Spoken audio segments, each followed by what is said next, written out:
이제 합성고신경망에 대해서 할 건데 이제 합성고신경망을 공부를 할 건데 이거 전에 이제 왜 다층 퍼센트론을 왜 지금까지 사용을 했고 왜 합성고신경이 왜 나왔는지 그 흐름 먼저 체크를 해볼 거예요. 그래서 먼저 다층 퍼센트론을 이용해가지고 제가 이미지 분류를 한번 할 거고 그래서 왜 이렇게 성능이 쓰레기같이 나왔는지 한번 본 다음에 그 다음에 합성고신경망으로 이제 마음을 편하게 할 겁니다. 그래서 이제 우리 다층 퍼센트론은 여기 화면처럼 이렇게 생겼죠, 여러분? 다들 기억나시죠?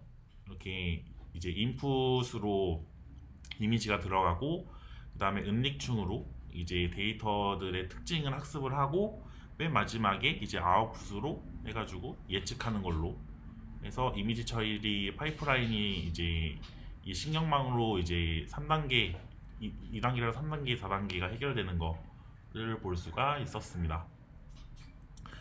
그래서 이제 MLP 구조는 이제 하나 이상의 입력층, 그러니까 하나의 입력층이나 하나 이상의 은닉층 그리고 하나의 출력층으로 구성이 되고요.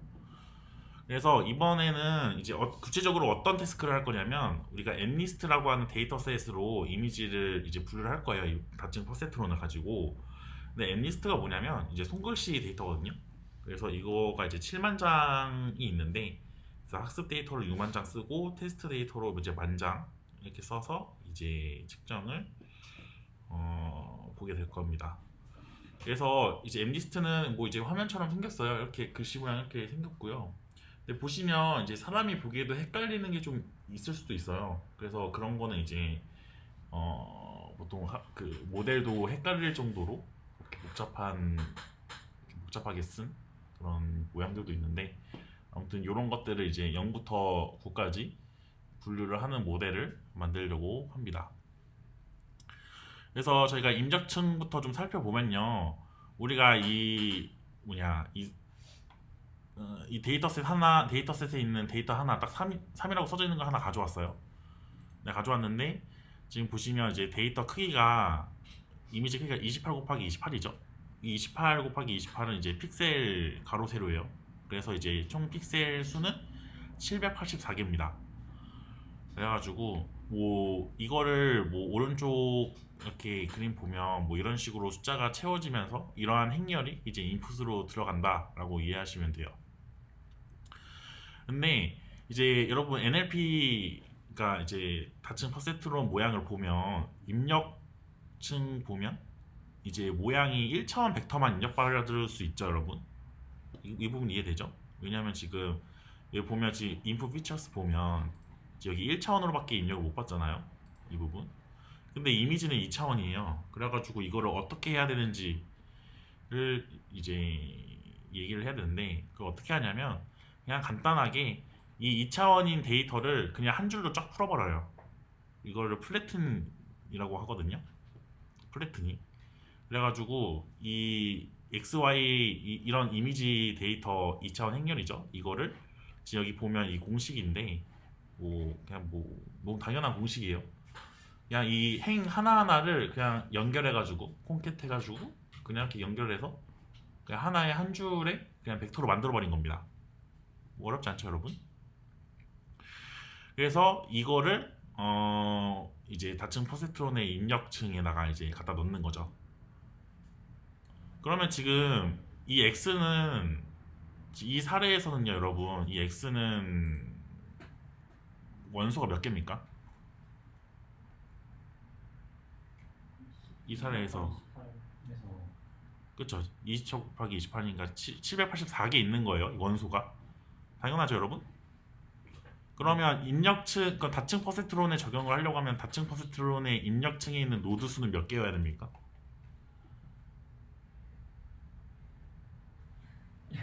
몇 개여야 돼요, 여러분? 784개여야 됩니다, 여러분. 아, 당연하잖아요. 이거 하나하나를 다 인풋에 넣어야 되니까. 여기 입력층 여기 있죠. 이게 784개가 돼요. 이 동그라미가 하나씩 들어가야 되니까. 이게 되시죠? 그래서 이거를 시각화하면 대충 이런 모양이 되는 거예요. 지금 보면 이 지금 색깔 칠해져 있는 거는 그냥 어떤 모양이라고 보시면 됩니다. 그래서 이거를 한 줄로 쫙 핀다라는 게 첫 번째 행에 있는 거 4개 이렇게 따닥 나오고 그 다음에 두 번째 줄에 있는 로우 그거 따다닥 붙이고 이런 식으로. 근데 약간 이거 보면 약간 통찰력 있으신 분은 이거 일자로 붙이는 게 좀 이게 괜찮은 건가 싶다, 괜찮은 건가 이렇게 의심하실 분들도 있어요. 네, 다들 의심하고 있다고 생각할게요. 그래서 이제 그게 문제인데, 이제 이게 왜 문제인지는 이제 뒤에 가서 설명을 해드릴 텐데, 간단하게 말씀드리면 이렇게 한 줄로 만들어 버리면 문제가 뭐냐면 이 이미지가 뭔지를 몰라요. 그쵸? 2차원이어야지 우리가 알 수 있는 거를 1차원으로 펴버리면 그게 무슨 모양인지 이해하기 힘들잖아요. 그래가지고 이제 그런 문제가 있는데 뒤에 가서 한 번 더 설명을 해드릴게요. 그래서 뭐 간단하게 이 모델 만드는 코드를 살펴보면 뭐 이런 식으로 코드를 짤 수 있겠습니다. 우리 케라스라고 하는 그 딥러닝 라이브러리가 있는데, 그러니까 이제 텐서플로우 안에 있어요. 텐서플로우 안에 케라스가 있는데, 이제 그 케라스라고 하는 그 모듈 내에서 이제 코드를 짜게 되는데, 이 스킨셜이라고 하는 이 클래스가 있어요. 이거 같은 경우에는 이제 뭐 모델을 만들겠다라는 그냥 그 생성자라고 보시면 되고요. 그러니까 이 모델을 이렇게 층을 쌓듯이 구성을 해요. 코드를 짤 때. 그래가지고 모델.add에서 저 add라는 메서드가 뭐냐면 층을 하나 쌓겠다라는 소리입니다. 우리가 뭐 입력층이면 입력층, 은닉층이면 은닉층, 출력층이면 출력층 이거를 쌓을 때 저렇게 add라는 걸로 이렇게 하나씩 하나씩 쌓는다고 보면 돼요. 그래서 이 플래튼이라고 하는 이 클래스를 가져왔는데, 이 플래튼이 뭐냐면 우리 2차원 행렬인 데이터를 그냥 일자로 그 1차원 벡터로 펴주는 거예요. 지금 여기 위에 있는 이 그림처럼 이 7 곱하기 16으로 펴주는 거, 이 작업을 하는 게 이 플래튼입니다. 근데 이 플래튼으로 이제 클래스 객체 만들 때 인풋 쉐이프를 설정을 해줘야 돼요. 28 곱하기 28. 왜냐면 원래 인풋으로 무슨 크기가 들어가야 되는지 미리 설정을 해놔야 얘가 이제 1차원으로 어떻게 펼칠지를 계산을 할 수 있으니까. 그래가지고 이렇게 코드로 간단하게 표현을 할 수 있습니다. 그래서 플래튼층을 통해서 이제 2차원 이미지를 입력받아가지고 1차원 벡터로 변환을 하게 돼요. 여기까지 뭐 어렵지 않죠? 그 다음에 이제 지금까지 출력층이었고, 그 다음에 은닉층은 저희 이 엠리스트 예제에서는 노드 512개를 가진 은닉층을 2개를 만들 거고, 각 층마다 이제 렐루 활성화 함수를 추가할 거예요. 근데 이제 활성화 함수 선택이, 이게 활성화 함수도 아까 우리 빈칸 채우기 할 때 하이퍼 파라미터 중 하나였죠. 그래서 이제 활성화 함수도 우리가 직접 선택을 해야 되는데, 뭐 물론 어떤 경우에도 다 들어맞는 함수는 없어요. 근데 대체적으로 좀 잘 맞는 게 있는데, 그게 이제 은닉층에 한해서는 렐루라고 하는 함수가 가장 적합하다, 가장 성능이 좋다라고 이해하시면 됩니다. 그래서 그냥 다 렐루 때려 박으시면 되고요. 그리고 이제 또 마지막에 우리가 분류하잖아요. 소프트 벡트 때려가지고 그렇게 이제 클래스 증복되지 않는 경우로 이제 클래스를 구분을 할 때는 출력층의 소프트 벡트 활성화 함수를 사용을 하고요. 그래서 일단 여기 예제에서는 우리가 노드 512개를 가진 은닉층 2층 만든다고 했으니까 그거를 코드로 짜는 거는 여기 화면처럼 이 댄스라고 하는 클래스를 가져와서 객체로 만듭니다. 근데 여기 첫 번째에다가는 이제 그 노드 개수 적고요. 그 다음에 액티베이션이라고 하는 매개 변수에 이제 이 문자열로 렐루라고 적으면 알아서 인식을 됩니다. 렐루라는 활성 함수가 적용이 돼요. 그래서 이거 층을 2개 만드는 거니까 이 코드를 복사해가지고 복붙하면 되죠. 이렇게 2줄. 이렇게 하면 지금 플래트층이랑 이제 댄스층 이렇게 2개가 쌓여있는 형태입니다. 지금 이렇게 3개. 오케이. 그리고 이제 출력층 같은 경우에는 우리가 지금 숫자를 0부터 9까지 분류를 하는 거잖아요. 사진 하나에 대해서. 그래가지고 이제 클래스가 총 10개니까 그래서 이 노드 출력층에서는 이제 노드 개수 10개로 설정을 하고, 액티베이션에는 소프트맥스를 설정을 합니다. 여기까지 다 이해되셨죠, 여러분? 이 과정을 혹시 순서대로 해야 되나요? 네, 순서대로 해야 돼요. 모델.add로 이렇게 계속 들어가는 게 네, 순서대로 치면 순서대로 그 층이 쌓이는 건가요? 그쵸, 맞아요. 순서대로 쌓이는 거예요. 그래서 이거는 순서가 절대 틀리면 안 돼요. 차례대로 해야 됩니다. 그리고 이제 우리가 만든 모델을 도식화하면 지금 여기 화면처럼 이렇게 만들어져요. 우리가 인풋 레이어는 원래는 처음에 이렇게 2차원 행렬이 이렇게 앞에 네모나게 있었는데 그거 플랫층 거쳐가지고 784개로 펼쳐진 거예요. 그거를 지금 인풋층에 이렇게 넣어진 거고 여기서 이제 은닉층 2개 노드 개수는 512개짜리로 해가지고 두 층 거쳐서 아웃풋 레이어로 이렇게 나오는 모습을 볼 수 있습니다. 그림 이해되시죠 이제? 그래서 우리가 아까까지 짠 코드를 한눈에 정리를 하면 이런 식으로 정리를 할 수 있어요. 근데 여기서 이 서머리라고 하는 메서드가 있거든요. 이거 되게 이제 이 실습하면서 자주 쓰게 될 거예요. 이게 뭐냐면 모델 구조를 되게 간략하게 출력해주는 그런 고마운 함수거든요. 메서드. 그래가지고 위에 우리가 만든 간단한 그 나만의 모델, 나만의 작고 소중한 모델을 이제 여기 파라미터 수를 계산을 이렇게 해줍니다. 모양이나. 그래서 우리가 보면 여기 레이어 하고서는 지금 이렇게 지금 층이 차례대로 아래로 쌓이게끔 지금 쌓여진 거거든요. 처음에 플래튼으로 해가지고 얘는 일자로 펼치는 거니까 얘는 파라미터가 없어요. 이건 뭐 당연하죠. 근데 이제 두 번째 이제 덴스층 같은 경우에는 이거는 이제 그 1번 은닉층이잖아요. 그래가지고 노드 512개 설정했다라는 걸로 이렇게 아웃풋 쉐이프 이렇게 뜨고요. 그래서 파라미터는 뭐 이 정도 나오고 그 다음에 뭐 다음 층도 우리가 512개로 은닉층 하나 더 만들었으니까 뭐 이렇게 나오고 맨 마지막은 이제 출력층으로 해가지고 뭐 이렇게 나오고 그래서 이제 전체 파라미터 개수랑 그 다음에 층 그리고 이제 아웃풋 쉐이프 이런 게 이제 쩌르르 떠요. 보기 좋게. 근데 이제 교수님들이 이제 좋아하는 게 있는데 이 파라미터의 개수를 또 세는 걸 교수님이 좋아하세요. 그래가지고 우리가 좀 간단하게 해보면 이 숫자는 많아 보이지만 전혀 어렵지 않습니다. 일단 첫 번째, 이제 여기 파라미터를 왜 파라미터 값이 왜 이렇게 개수가 나오는지 한번 해볼 거예요. 일단 첫 번째 줄은 우리 플래튼이니까 일자로 펼쳐주는 거니까 파라미터가 필요 없죠. 그래서 빵개. 근데 이제 첫 번째 은닉층으로 갈 때 그때 파라미터가 지금 40만 개가 찍히는데 이게 어떻게 계산되는 거냐면 우리가 인저층 노드가 784개가 있었죠.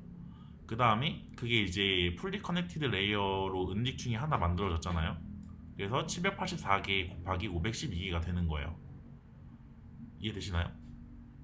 봐봐요. 이거 있죠, 요 그림. 여기 784개 있잖아요. 여기 우리가 파라미터가 이 화살표 하나가 파라미터 하나예요. 오케이? 그러면 지금 여기 이제 인풋 레이어에서 첫 번째 히든 레이어까지 여기까지 이제 이 화살표가 총 몇 개일 것 같습니까? 몇 개요? 모르겠어요. 하나씩 해볼까요? 이거 지금 되게 쉬워요. 봐봐요. 지금 얘 있죠? 이 첫 번째 히든 레이어의 첫 번째 노드 이 친구가 받는 화살표는 몇 개입니까? 784개. 그쵸? 그러면 두 번째 노드는 몇 개예요? 784개. 오, 그럼 세 번째는? 784개. 그럼 쭈르르 해가지고 맨 마지막 거는 몇 개입니까? 784개. 그쵸? 그러면 총 몇 개예요? 784 곱하기 512. 그쵸? 훌륭합니다. 여러분 벌써 교수님이 좋아하는 제자가 되셨어요. 더하기 512 하는 거예요. 그 다음에 이거 설명해 드릴 건데 이 512를 더하는 건 뭐냐면 이건 편향이에요. 편향. 왜냐하면 저희가 계산을 할 때 그 가중치 싹 곱해서 이제 x끼리 더하고 맨 마지막에 편향 딱 하나 딸려 있었잖아요. 그거 계산하는 거라서 편향 개수는 여기 이제 이 화살표 받는 친구 입장에서 얘 하나당 편향 하나씩 갖고 있는 거예요. 그래가지고 편향이 512개 갖고 있는 겁니다. 이해되셨어요? 네. 오케이. 파라미터 계산할 때는 이 화살표를 받는 친구를 생각을 하셔야 됩니다. 그럼 이제 두 번째 덴스층 같은 경우에는 몇 개, 왜 이건 몇 개죠? 여기 이 친구 기준에서는 파라미터 몇 개입니까? 그쵸? 512 곱하기 512 더하기 512 해가지고 이제 이렇게 20만 개 나오고 그 다음에 맨 마지막 같은 경우에는요. 맨 마지막 그쵸? 512 곱하기 10 플러스 10 그래서 이렇게 나옵니다. 어때요? 계산 되게 쉽죠? 생각보다. 네. 음. 이렇게 시험 문제 나오는데 이제 절반은 다 틀려요. 왜냐하면 애들이 공부를 안 하기 때문에. 그래서 나중에 다른 교수님 수업을 들으시면 아주 유용할 겁니다, 여러분. 좋아요. 그래서 지금 보면 저희가 되게 간단하게 신경막을 만들었어요. 그냥 신경막 그냥 대충 막 만들었는데도 지금 파라미터가 지금 70만 개가 나오거든요. 그래가지고 대충 60만 개 넘게, 66만 뭐시기. 그래서 파라미터 수가 좀 많은 편인데, 그래서 만약에 이런 경우는 이제 다음에 나오니까 아무튼 제 파라미터 수가 되게 많아요. 지금 그 다층 퍼센트론으로 이미지를 분류를 하려고 하다 보니까. 오케이. 그리고 이제 이 다층 퍼센트론이랑 이따 배울 CNN 이렇게 두 가지를 비교를 하는 그 문구가 있었는데, 이 엠리스트 같은 경우에는요, 이게 특징이 그 되게 이 데이터셋이 엄청 깔끔하게 전처리가 되어 있어요. 그래가지고 일단 이미지가 전체 다 회색조죠. 컬러가 아니에요. 그리고 모든 이미지가 다 가운데에 정렬되어 있어요. 숫자가 이렇게 막 옆쪽으로 막 기울어져 있고 이런 게 아니잖아요. 다 가운데에 이렇게 있죠. 그러고 네, 뭐 그런 식으로 이제 되게 깔끔하게 조정이 되어 있으니까, 그래서 이제 이게 다층 퍼센트론에서는 뭐 대충 한 96% 성능이 나온다고 하더라고요. 근데 이제 이게 만약에 이제 다른 태스크로 넘어가면, 뭐 예를 들어서 이제 이 Cfair 욕 같은데 오케이. 이거 같은 경우에는 이제 컬러 이미지에다가 조금 복잡해요. 뭐 이 클래스도 되게 많거든요. 10가지 정도 10가지 정도 되나? 네. 그래가지고 이제 이거 같은 경우는 복잡하다 보니까 이 MLP에서는 성능이 잘 안 나와요. 한 60%, 그러니까 40%? 60? 뭐 아무튼 허접하게 나옵니다. 그래가지고 이제 이 다층 퍼센트론이 이제 좀 성능이 좀 덜 나온다, 그렇게 이해하시면 될 것 같아요. 이 CNN 뒤에 나오는 것보다. 그래서 이제 이 다층 퍼센트론의 이 문제점을 한번 보면, 일단 제가 앞서 말씀드린 거예요. 이 공간적 특징의 손실이 발생합니다.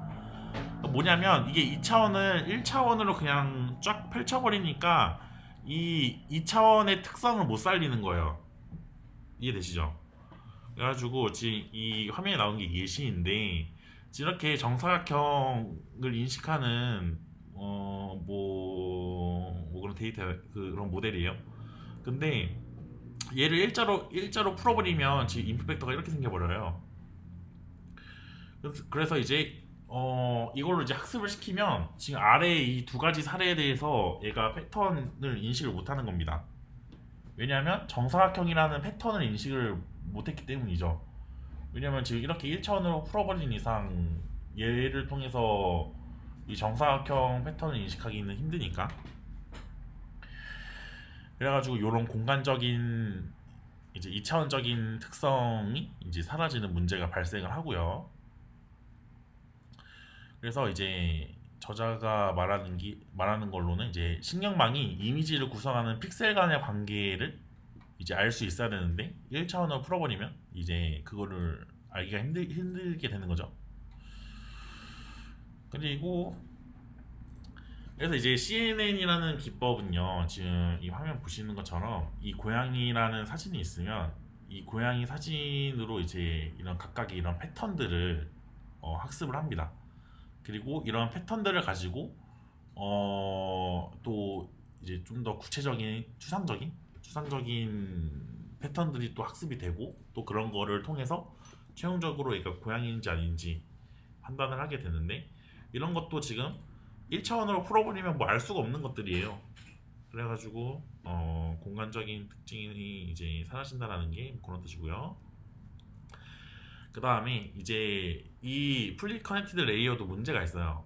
뭐냐면 우리가 지금까지는 사진을 28 곱하기 28로 했어요. 그래가지고 뭐 펼치니까 784개밖에 안 나왔죠. 근데 저희 지금 핸드폰으로 사진 찍어도 화소 되게 높잖아요. 그래서 뭐 진짜 간단하게 뭐 사진을 1000 곱하기 1000으로 한번 해봅시다. 그러면 1000 곱하기 1000 이미지를 일자로 풀면 몇 개입니까? 플래튼을 딱 때리면 100만 개? 100만 개 되죠. 그러면 첫 번째부터 벌써 노드가 100만 개가 있는 거예요. 근데 이제 100만 개가 있어요. 그리고 첫 번째 은닉층도 또 똑같이 100만 개를 설정을 해봐요. 그러면 파라미터가 몇 개입니까? 갖다 100만 개 곱하기 100만 개 플러스 100만 개잖아요. 그쵸? 그럼 이거 계산해보면 대충 파라미터가 얼마? 10억 개? 이거는 이제 상도덕이 없는 거죠. 두 줄밖에 안 되는데. 그래가지고 이제 파라미터가 엄청나게 이제 불어난다라는 단점이 있어요. 이 정결합층은. 그래가지고 이제 다층 파세트론이 이러한 문제점이 있어가지고 이제 이미지 처리에서는 이제 정결합층보다 이제 CNN이라는 방법을 쓰게 되는 거죠. 그래서 이제 그래서 위에 두 가지, 그러니까 공간적 특징이 사라지는 거랑 그리고 정결합층의 그 막대한 그 파라미터 계산량을 해결하기 위해서 이제 CNN이라는 기법이 탄생을 했는데, CNN 기법을 이제 대충 컨셉을 설명을 해드리면 이게 지역적으로 연결된 이제 구조의 층을 가져요. 이게 뭔 소리냐면 우리 플랫 커넥티드 레이어는 그냥 모든 픽셀을 그냥 싹 연결시켜 버렸잖아요. 근데 그런 게 아니라 그냥 구수적으로 그냥 몇 개씩만 연결을 따로따로 하는 거죠. 그러면 이제 파라미터 수가 좀 줄어드니까. 그래서 지금 여기 화면 보시면 이 플리 커넥티드랑 로컬리 커넥티드의 차이를 볼 수 있는데, 지금 플리 커넥티드 뉴럴넷 같은 경우에는 지금 요거 노드 하나 계산하기 위해서 지금 이 사진에 있는 모든 픽셀의 화살표를 받았죠. 이게 지금 쭈르르 있으니까 엄청 가성비가 안 나와요. 근데 이제 로컬 커넥티드 뉴럴넷으로 가면 이제 이런 국소적인 거를 그냥 하나의 노드에 계산되는 걸로 취급을 하기 때문에 계산량이 되게 줄어드는 겁니다. 괜찮죠?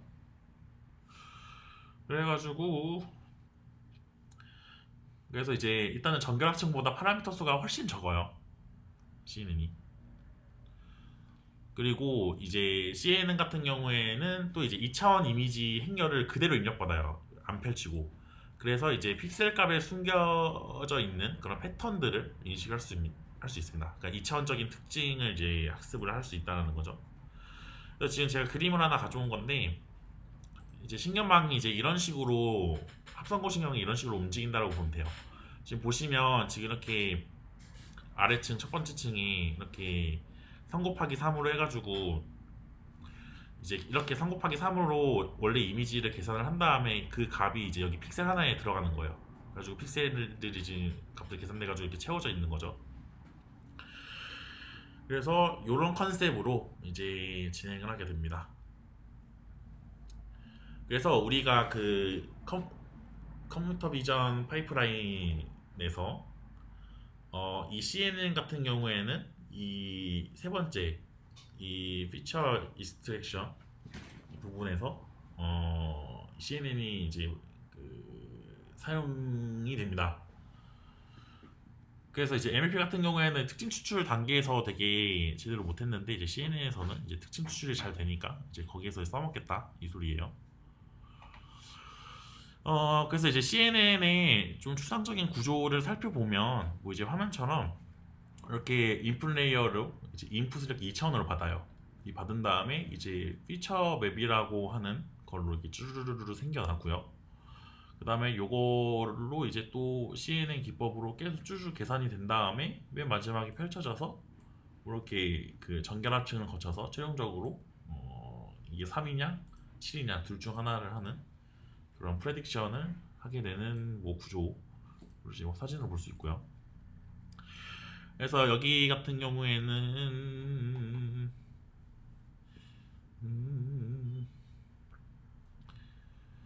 네, 아무튼 전체적인 구조는 이렇게 생겼고요. 그럼 이제 좀 살펴봐야겠죠. 우리 이제 그 특징 추출 과정을 보면 이 CNN 같은 경우에는 이제 이 화면에 나오는 것처럼 이 여러 개의 작은 특징 맵이라고 하는 걸로 이제 쪼개져 가지고 이제 각각의 특징 각각을 이제 학습을 하게 돼요. 그래서 이 합성곡층을 이제 통과하게 될수록 이제 이 피처맵이라고 하는 게 이제 작아지고 특징의 가짓수가 늘어나게 되는데, 이 피처맵이라는 게 뭐냐면 그 합성 고층을 거쳐서 나오는 어떤 결과값이라고 보시면 돼요. 중간 결과값. 그걸 피처맵이라고 하는데, 근데 왜 피처맵이라고 하냐면 그 저자가 얘기하기로는 이제 피처맵이라는 이름이 붙은 이유는 이제 해당 특징이 그 이미지의 어느 부분에서 그 특징이 발견되었는지가 이제 나타내기 때문에 이렇게 나오는 건데, 이제 이걸 통해서 나중에 그 CNN에서 그 이제 왜 그렇게 분류되는지 설명을 할 수 있게 또 만들 수 있거든요.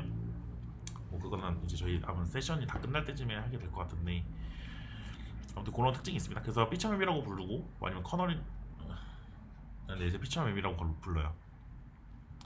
그래서 중간 결과값이라고 그냥 이해하시면 됩니다. 근데 지금 여기 그림 보시면 얘는 지금 이 특징을 이렇게 지금 분리해가지고 지금 설명이 되어 있는데, 이제 실제로 CNN이 이렇게 이미지를 쪼개가지고 뭐 하는 게 아니라 그냥 다른 사물이 찍힌 이미지와 어떤 확실하게 구별이 되는 그 의미 있는 특징을 추출을 하는 거예요. 그래가지고 그런 것들이 이제 이렇게 쌓이면서 이게 분류가 되는 겁니다. 그래서 이제 분류 과정을 이제 뭐 사례를 통해서 들여다보면요, 이제 이거 보시면 이제 합성고층이 이게 통과되는 과정을 지금 사진으로 볼 수 있는 건데, 이 처음에는 이제 로우 레벨 피처라고 해가지고 되게 국소적인 것들 보이면 여기 눈썹이라던가 뭐 그런 것들을 보게 되는 거고요. 그 다음에 이제 합성 고층을 여러 개 거치다 보면 이제 좀 더 넓게 보는 거죠. 이제 뭐 눈썹 이런 거 봤다면 이제 눈썹보다 더 크게 이제 눈 전체를 본다던가 그런 식으로. 그 다음에 여기서 합성 고층을 더 많이 통과를 하면 이제 전체적으로 보게 되는 거죠. 이렇게 해서 처음에는 되게 구체적인 패턴을 학습하다가 뒤로 갈수록 추상적인 패턴을 학습하게 돼요. 구체적인 걸 가지고 추상적으로 그런 식으로 학습이 됩니다. 그래서 이런 합성 고층이 되게 복잡한 모델을 하는 뭐 수백 개 있어요. 이런 층들이 그런 것들을 거치게 되면서 이제 또 추상적인 패턴을 학습을 하게 되는 거죠. 그래서 이제 합성고 신경망의 좀 기본 요소들을 살펴보면요, 이제 이 합성고층이라 가지고 이제 컨볼루셔널 레이어라는 게 있고, 그 다음에 이제 풀링층이라는 게 있어. 풀링 레이어. 그 다음에 이제 마지막에 이제 풀리 커넥티드 레이어가 있습니다. 그래서 지금 화면에 보이는 것처럼 이런 식으로 구성이 되는데, 지금 보면 이제 첫 번째 인풋에서 지금 피처 맵으로 갈 때 여기 컨볼루션이라고 해가지고 5 곱하기 5 커널로 뭐 이렇게 어떻게 뭐 계산되는 거 볼 수 있고요. 그 다음에 맥스 풀링으로 이제 이렇게 계산되고, 약간 컨볼루션, 맥스 풀링, 컨볼루션, 풀링 뭐 이런 식으로 번갈아 가면서 되는 거 지금 살펴볼 수 있죠. 이제 모델이 이제 보통 이런 특징을 갖고 있고요. 그 다음에 맨 마지막에는 이제 PC 레이어로 이제 분류를 하게 되는 그런 이제 구성이 되어 있습니다. 그래서 이제 합성고 신경망은 그렇게 이제 세 가지 유형의 층들이 이제 복합적으로 돼서 모델이 이제 구성이 됩니다. 그래서 이 책에서는요, 이 모델의 이 층들을 텍스트로 표현할 때 이런 식으로 표현을 할 거예요. 이렇게 입력이 있으면 이제 뭐 컨볼루션, 뭐 활성화 함수, 그 다음에 뭐 풀링 뭐 이런 식으로 거쳐가는 거를 텍스트로 이런 식으로 표현을 할 겁니다. 그래서 이제 합성곱이 뭐냐? 이 합성곱이 이제 수학에서는요, 이제 그 함수 두 개를 인수로 받아가지고 어떤 새로운 함수를 받는 거라고 해요. 근데 이제 저희 딥러닝에서는 그 합성곱 신경망에서 말하는 합성곱은 이제 첫 번째 인수는 입력되는 이미지 아니면 이전의 피처 맵들, 그리고 이제 두 번째 인수는 이제 합성곱 필터라고 하는 게 나오는데, 이 두 가지를 입력받아가지고 계산을 진행을 합니다.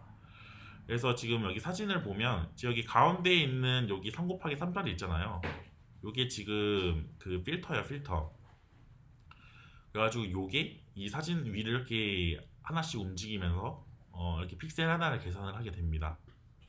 그 과정을 이렇게 그림으로 볼 수 있고, 이렇게 필터 통해 가지고 지금 그 이미지에 계산되는 그 영역이 있잖아요. 이거를 이제 리셋티브 필드라고 불러요. 그래서 요거 그림을 보시면은 이제 계산 어떻게 되냐면요. 구체적으로 지금 여기 지금 이 3 곱하기 3칸 있죠? 요 칸 아까 약간 이렇게 봅시다. 지금 이 두 번째 부분 있죠? 결과 행렬 나오는 부분 마이너스 3 적혀 있잖아요. 지금 요거를 계산을 어떻게 하냐면 이 첫 번째 칸을 계산하기 위해서 지금 여기 맨 첫 번째 301, 262, 241 라는 거를 지금 여기 합성공 필터 있죠? 이 필터에 이 하나씩 대응해가지고 곱해요. 그래가지고 수식이 이렇게 나와 있거든요. 이렇게 하나씩 대응해가지고 곱합니다. 다 곱해가지고 곱한 값을 서로 더해요. 그럼 결과가 딱 하나 나오죠?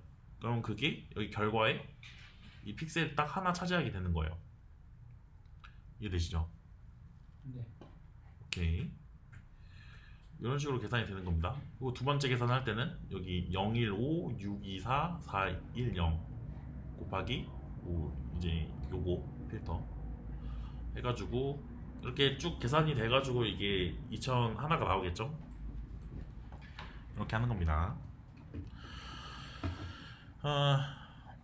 그래가지고 여기 움직이는 게 아까 제가 움직이는 사진 넣었잖아요. 그거 지금 이렇게 그림 이렇게 풀어서 넣은 건데 보시면 이 지금 리셉티브 필드에 있는 값들이 이제 필터를 통해 가지고 어떤 하나의 값으로 뭉쳐지죠.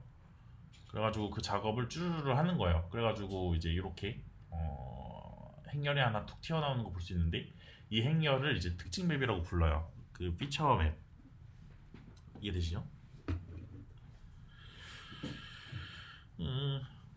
그 이제 이 3 곱하기 3 크기의 행렬을 이제 이렇게 부르는 용어가 되게 많은데 이제 합성고 필터, 그러니까 필터라고 부르기도 하고요. 그 다음에 커널이라고 부르기도 해요. 근데 이거는 그냥 교수님도 그냥 뭐 마음대로 그냥 부르시더라고요. 뭐 필터든 커널이든 그냥 그때 맞춰가지고 그냥 거의 2분의 1 확률로 둘 중 하나를 하시는데 아무튼 용어는 다 외우셔야 돼요. 특히 이 컨볼루션 파트에서는 이 커널이라던가 필터라던가 뭐 뒤에 스트라이드 패딩 뭐 이런 것도 나오는데 그럼 용어는 이 합성고 신경망을 제안했을 때 논문에서 그 사람이 이제 제안을 한 거기 때문에 그리고 또 그거를 이제 답습해가지고 다른 사람들이 다 그 용어를 사용하는 거라서 그 용어의 의미를 모르면 그 뒤에 나오는 그런 이미지 처리 기법들을 다 이해를 못해요. 그래가지고 여기 나오는 이제 뭐 커널, 필터 뭐 이런 것들 대충 이거 용어가 왠지 중요해 보이는데 싶으면 일단 외우셔야 됩니다. 그래야 편해요. 그리고 그래서 이제 그 필터 아니면 이제 커널이라고 부르고 뭐 그런 게 있고요. 그 다음에 그 커널, 그 필터가 이제 입력 이미지 위를 픽셀 단위로 움직여요. 픽셀 단위 한 칸 한 칸씩 움직이면서 이제 연산을 수행해서 픽셀 값을 계산을 하는데 이 필터가 위치한 입력 이미지 상의 범위를 제가 아까 말씀드린 이 리셋티브 필드라고 불러요. 수용 영역 이해되시죠? 그림 보시면 이해되실 거예요. 이 합성고 신경망에서 그럼 이제 이거 궁금하실 분이 계실 거예요. 그럼 가중치, 그러니까 파라미터가 뭐냐? 합성고 신경망에서 파라미터가 뭐냐면 우리가 아까 봤던 필터 있죠? 커널. 그게 그러니까 그냥 파라미터예요. 가중치. 그 행렬이 가중치고요. 그 합성고 행렬, 필터, 커널 다 같은 말이에요. 그것들을 이제 처음에는 무작위 값으로 초기화를 하고요. 그 다음에 학습하는 과정에서 그 값들이 갱신이 되는 겁니다. 괜찮죠, 여러분? 여기 그림 보시면 여기 뭐 이 오리지널 이미지 이렇게 숫자로 채워져 있는 게 어떤 회색조 이미지겠죠?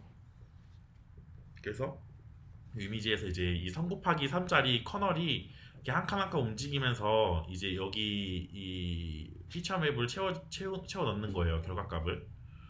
근데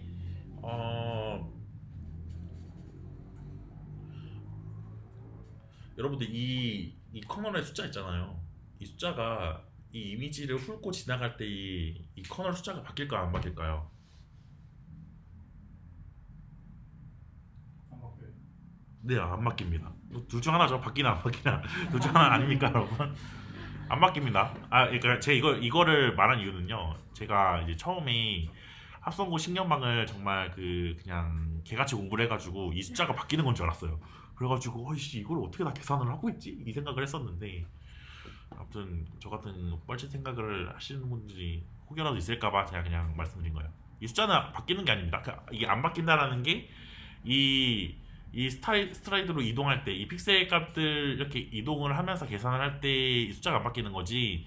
이게 이렇게 훑고 지나가서 이제 그 오차 함수 거쳐가지고 역전파 진행이 돼서 갱신할 때는 또 바뀌는 겁니다. 이렇게 이동할 때는 안 바뀌어요 숫자가. 이해되셨죠? 네. 좋습니다. 그래서 제가 아까 피처 맵을 또 다른 말로 이제 액티베이션 맵이라고 불러요. 그리고 교수님도 이거를 다 섞어서 얘기합니다. 어쩔 때는 활성화 맵, 어떤 때는 뭐 피처 맵 이렇게 식으로. 그리고 이제 이 필터라는 게 좀 어색하실 분들이 계실까봐 이거를 넣었는데 이 필터가 뭐냐면 여러분들 혹시 포토샵 해보신 분 있어요? 포토샵? 없어요? 그래? 나만. 아 그래요? 그러면 포토샵 보시면 그 기능 중에 필터라는 기능이 있어요. 그걸 씌우면 이 이미지를 흑백으로 바꾼다거나 아니면 이 이미지의 모서리 부분만 강조를 시킨다거나 뭐 그런 기능들이 있어요.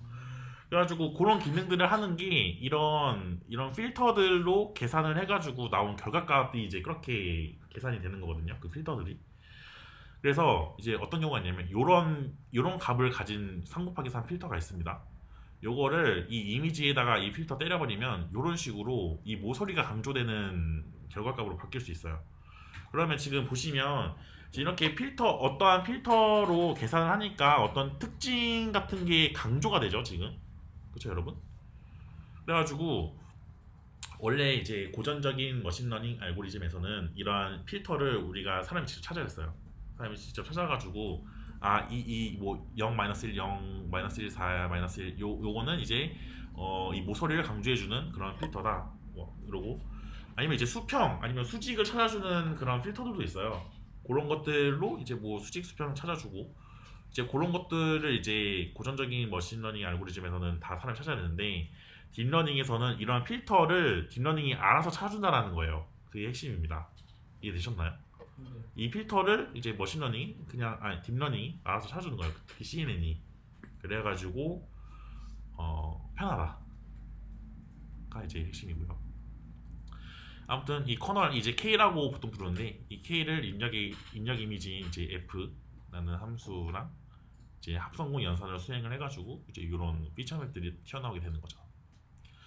그래서 뭐 이미지를 이제 국소적으로 살펴보면 이제 요렇게 이미지가 있는데 요거를 이제 이렇게 이 커널로 이제 계산을 딱 때려버리면 지금 보시면 지금 가운데가 숫자가 높잖아요. 그러면 이제 이 강조되는 부분만 숫자가 살아남고 나머지는 다 죽는다는 거예요. 그러면 모서리가 살아남겠죠?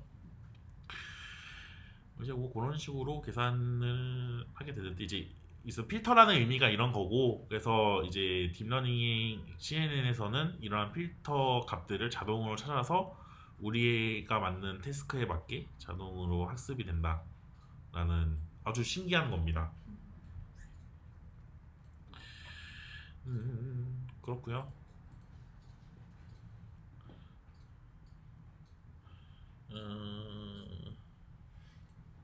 그리고 이제 이 필터 수가요. 그러니까 필터 수는 우리가 직접 설정해야 되는 하이퍼 파라미터인데 이 필터 수에 따라서 일단 뒤에 보시면 아시게 되겠지만 필터 수에 따라서 다음 층이 피처 맵의 깊이가 달라집니다. 이거는 뒤에 사진 보면서 같이 얘기할게요. 아무튼 이 콘볼루션 뉴럴의 레이어를 구현한 케라스 코드는 이렇게 한 줄로 할 수 있습니다. 보시면 이제 애드라고 하는 거는 이제 층을 하나하나 추가하겠다는 의미고요. 이제 콤보 2D는 뭐냐면 이제 이 콘볼루션이 이제 1차원도 있고 2차원도 있고 3차원이 있어요. 근데 이미지는 2차원이니까 그래서 2D라는 거 뒤에 붙여가지고 요 이제 클래스 쓰는 거고요. 객체 생성할 때는 이제 이 필터 수 하이퍼 파라미터입니다. 필터 수 설정하고 커널 사이즈 아까 위에 예시는 3 곱하기 3이었죠. 여기는 지금 2 곱하기 2로 했네요. 그 다음에 스트라이드는 1로 설정하고 패딩은 뭐 세이 액티베이션을 렐로 이렇게 설정했는데 일단은 이제 이 필터는 이제 합성군 필터 수, 커널 수 그거 얘기하는 거고요. 그 다음에 출력의 깊이도 결정을 한다라는 것까지 기억을 해두시고 커널 사이즈는 합성군 필터 그 행렬의 크기입니다. 스트라이드랑 패딩은 뒤에서 설명을 해드릴게요. 아무튼 이 네 가지 파라미터를 설정을 해야 됩니다. 그리고 플러스로 여기 액티베이션 그 펑션까지. 그래서 이 지금 이 사진을 보시면 이 합성구 식량망에서 이 커널의 그 원소 하나, 그 유닛 하나가 그 뉴런 하나랑 같다고 보시면 돼요. 그래서 합성구 필터 수를 늘리는 만큼 유닛수가 증가하니까 더 복잡한 패턴을 감지할 수 있게 됩니다. 이해되셨죠? 그래서 지금 컨볼루션 레이어랑 풀링 레이어가 이렇게 번갈아가면서 이렇게 쭈쭈쭈 통과되면서 마지막에 이 값이 이제 나중에 이거를 일자로 펼치거든요. 그거를 이제 여기 이제 PC 레이어 통해 가지고 구분하게 되는데 지금 그 과정이 지금 여기 이미지처럼 나와 있는 겁니다. 이제 그 커널 크기가 있는데 요거는 이제 뭐 요약을 해드리면 일단은 커널 크기는 정사각형입니다. 정사각형이고 직사각형은 본 적이 없어요. 그 자연어 처리에서는 직사각형이 있는데 아무튼 이제 이미지에서는 이제 정사각형이 정석이고요. 그 다음에 커널 크기는 3 곱하기 3이나 5 곱하기 5를 주로 쓰고요. 7 곱하기 7도 써요. 가장 많이 쓴 건 한 14 곱하기 14도 나왔던 것 같은데 최근 논문이었어요. 22년 논문에 그 최근에 논란이 됐던 CVPR에서 이제 엄청나게 그 커널 크기를 엄청 키워가지고 이미지를 학습을 시키면 결과가 어떻게 나오는지를 되게 자세하게 조사한 게 있는데 그렇게 해서 이제 논문이 있는데 이제 아무튼 커널 크기를 되게 다양하게 설정할 수 있다. 근데 이제 저희 같은 이제 허접한 데스크에서는 3 곱하기 3이나 5 곱하기 5를 쓰시면 됩니다. 그래가지고 너무 크면 여러분 너무 크면 이제 PC 레이어랑 거의 다를 바가 없는 거예요, 여러분. 이해하시죠? 네. 너무 크면 이제 그만큼 그 저거 파라미터 수가 많아지잖아요. 그죠? 아무튼 그래서 이제 저희는 이제 3 곱하기 3, 5 곱하기 5를 하고 대학원 가실 분들은 더 크게 하시면 됩니다. 그렇고요. 이거는 이제 경험적인 겁니다. 어떤 뭐 이론에 의해서 이런 건 절대 아니고 그냥 경험상 3 곱하기 3이나 5 곱하기 5를 하니까 성능이 뭐 괜찮아졌다 이렇게 이해하시면 돼요. 그리고 또 추가적으로 말씀드리면 이 필터 크기가 작을수록 이미지의 그 매우 세세한 부분을 잡아낼 수 있고요. 근데 또 반대로 필터 크기가 크면 그런 세세한 부분을 이제 놓치게 되잖아요. 그런 이제 단점이 이제 있습니다. 그리고 이제 스트라이드랑 패딩 설명을 해드리면요. 이 스트라이드는 여러분 이 필터가 이 입력 이미지 위를 이렇게 이동을 하잖아요. 이동하면서 한 번씩 이동하면서 계산을 하는데 그 얼마큼 이동할지를 의미를 해요. 스트라이드는. 근데 보통은 값을 1로 설정을 하는데 이제 이거를 뭐 2로 설정하거나 뭐 아니면 더 나아가면 뭐 3으로까지 설정을 하면 그 이미지를 빠르게 훑고 지나가는 거죠. 뭐 나중에 뭐 유넷이라고 하는 뭐 그런 되게 신기한 그런 컨볼루션 네트워크가 있는데 뭐 그런 거 같은 경우에는 맞나 모르겠는데 그 패딩 그 커널 크기랑 그 스트라이드 크기랑 같은 경우도 있어요. 아무튼 뭐 다양하게 설정할 수 있다. 그리고 패딩 같은 경우에는 지금 사진 보시면 지금 여기 숫자 채워져 있는 게 원래 원본 사진인데 그 주위로 이렇게 0으로 감싸져 가지고 지금 그 나오는 게 지금 패딩이라고 보시면 됩니다. 그냥 뭐 말 그대로 그냥 패딩이에요. 근데 보통 패딩 채울 때 0으로 보통 채웁니다. 그래서 패딩의 목적은 이제 합성고 연산을 하면 출력 이미지의 크기가 이제 줄어지는 경우가 있는데 그거를 보통 막기 위해서 보통 패딩을 추가해요. 그래서 요약하자면 스트라이드랑 패딩을 사용하는 목적 크게 두 가지인데 첫 번째는 이미지에서 중요한 세부 사항을 놓치지 않고 다음 층으로 전달하는 거고요.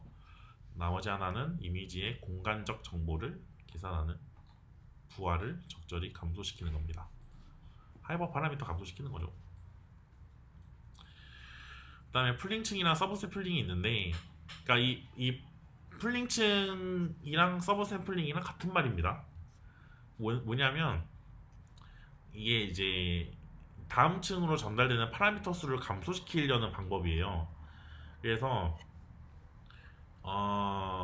이제 뭐 두 가지 종류가 있어요. 최대 풀링이랑 그 평균 풀링이 있는데, 이것은 이미지를 출소하면서 이제 큰 값을 쓸 거냐 아니면 평균 값을 쓸 거냐, 뭐 이 차이입니다. 근데 이제 이 풀링층 같은 경우는 여기 지금 사진 보시는 것처럼 이 컨볼루셔널 넷 사이사이에 풀링층이 보통 있어요. 아니면 뭐 컨볼루션 넷 뭐 두 개마다 뭐 하나씩 있거나 이게 사이사이에 있습니다. 풀링층이. 그래서 일단 풀링층을 사용하는 거는 이제 파라미터 수를 줄여가지고 계산 복잡도를 낮추기 위한 거고요. 이렇게. 그리고 이제 최대 풀링이랑 평균 풀링이 있는데, 이게 뭐냐면 우리가 이제 이게 보시면 이게 피처맵이에요. 그러니까 콘볼루션 한번 거쳐간 겁니다. 그래서 지금 결과가 지금 4 곱하기 4의 행렬로 나왔어요. 여기에다가 2 곱하기 2 최대 풀링을 하면 이제 여기 2 곱하기 2니까 1, 9, 5, 4지 값 있죠. 지금 이게 최대 풀링을 적용하면 이것 중에 가장 큰 값 딱 하나만 가져옵니다. 이해되셨나요? 그 다음에 또 이제 그 다음 이렇게 넘어가가지고 6, 4, 7, 8 중에 가장 큰 값을 가져오고, 이런 식으로 지금 값이 4개가 원래 4개, 그러니까 16개 해가지고 2 곱하기 2로 적용해가지고 4군데 이렇게 영역이 생길 거 아닙니까? 여기서 이제 이제 리세티브 필드에서 가장 큰 값만 가져와가지고 그거를 쓰겠다는 소리예요. 최대 풀링 같은 경우에는 평균 풀링은 그 4개의 값에서 평균을 의미하는 거겠죠. 평균 가져오는 거. 그 두 가지 차이가 있습니다.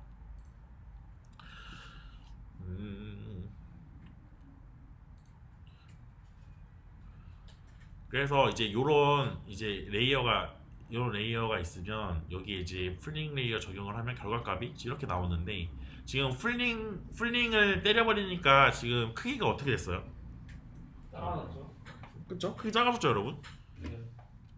이거 중요합니다. 지금 이미지의 크기가 줄어든 겁니다. 이미지의 크기. 근데 이미지의 크기가 줄어들었는데, 근데 지금 유지되는 게 있어요. 뭐가 유지가 됐습니까? 개수요. 개수 1000원. 3? 여기 예, 채널 수거든요. 채널 수. 뒤에 이제 채널 정의 이따 또 내려드릴 텐데, 이 채널은요 그 필터 수만큼 나와요. 그러니까 필터 수가 만약에 16개다 그러면 그 필터 하나당 이렇게 한 번씩 이렇게 훑거든요. 그러면 이제 필터가 16개면 하나의 이미지 16번 훑는 거잖아요. 그럼 16개의 결과값이 나오겠죠. 그래가지고 지금 이거 같은 경우에는 이제 그런 결과가 3개가 나온 거고요. 필터 3개만 있었을 때. 결국에 뭐냐면 이 풀링은 이 필터 수랑 관계가 없잖아요. 그래가지고 이 이미지 크기만 줄어들고 필터 수랑 관련이 없으니까 그 깊이, 이 채널 수 깊이라고도 얘기를 하거든요. 깊이는 크기가 그대로 유지가 돼요. 결론, 풀링은 이미지 크기만 줄어든다. 이미지 크기가 줄어드니까 당연히 그만큼 하이퍼 파라미터 수가 줄어들겠죠. 파라미터 수. 그렇고요. 채널 하나당 필터 하나 이렇게 되면 그쵸? 맞아요. 그렇게 얘기하시면 되고요. 그 다음에 이 풀링에서 되게 극단적인 경우가 이제 그 전역 평균 풀링이라고 해가지고 그냥 그 피처 랩으로 나온 그 값 하나를 여기 보시면 이거 하나 있죠? 이 레이어 하나. 요거 하나를 그냥 평균으로 하나 때려버려가지고 값 하나로 줄여버리게 만드는 거가 이제 전역 평균 풀링이라고 합니다. 그러면 여기 이제 어떤 의미가 있냐면 이렇게 우리가 계산된 피처 맵들이 있죠. 그거를 이제 그냥 벡터로 만들어버리는 거랑 똑같아요. 이해되셨죠? 지금 4 곱하기 4 곱하기 3짜리를 1 곱하기 1 곱하기 3으로 만드는 거예요. 지금 여기 전역평균 풀링이. 그래서 풀링층을 그럼 왜 사용하냐? 그 보시면 지금 이제 저자는 이렇게 설명을 해요. 지금 여기 화면에 오리지널이랑 다운 샘플드 보이죠? 보시면 이게 다운 샘플링 된 게 더 화질은 안 좋지만 우리가 오른쪽보다 왼쪽보다 둘 다 A인 건 똑같잖아요. 그쵸? 그러면 이제 이 특징만 살리면서 지금 저렇게 크기를 줄이게 만들었다라고 이해하시면 돼요. 크기를 줄인 거예요. 근데 이제 어떻게 줄이는 거냐? 이제 그 이미지의 특징을 잘 살리게끔 해가지고 최대 풀링을 하면 이제 저런 식으로 특징이 잘 살아납니다. 그렇게 이제 다운 샘플링 되고요. 그래서 풀링층은 합성구층의 규모를 줄여주는 효과가 있습니다.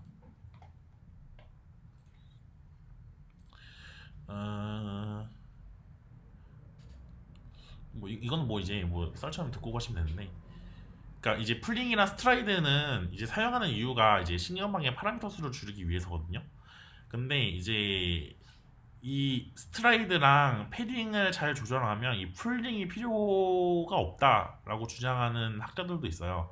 그래서 뭐 어떤 논문이 있는데 그 논문에서는 이제 풀링층을 그냥 아예 안 쓰고 이제 이 합성공층만 사용을 해가지고 이제 그 이미지를 적절하게 다운 샘플링하는 뭐 그런 신경망을 제안을 했었는데, 근데 이게 이제 저희가 이제 뭐 한 기말고사쯤에 배울 이제 적대적 그 신경망이 있어요.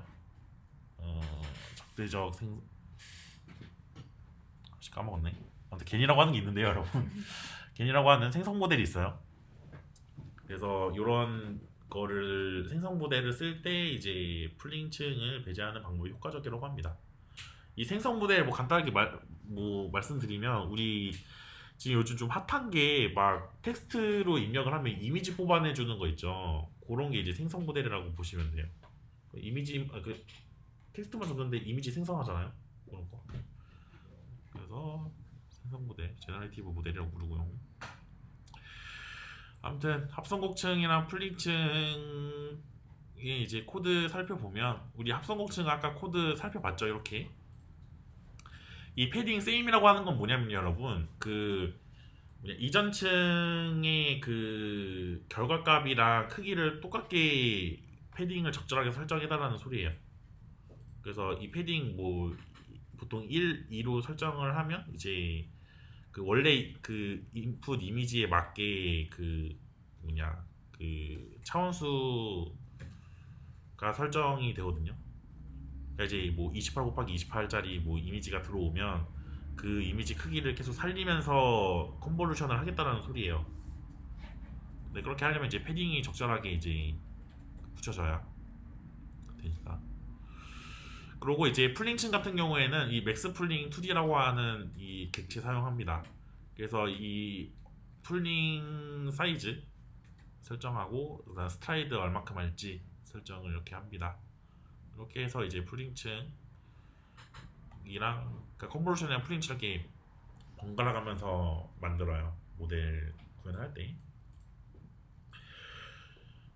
그리고 이제 요게 요 부분이 좀 약간 교수님들이 좋아하시는 그런 건데, 뭐냐면 지금 여기 인풋 이미지가 있어요. 25 곱하기 28 곱하기 1, 지금 회색조 이미지 한해서입니다. 그 다음에 지금 커널이 4개예요.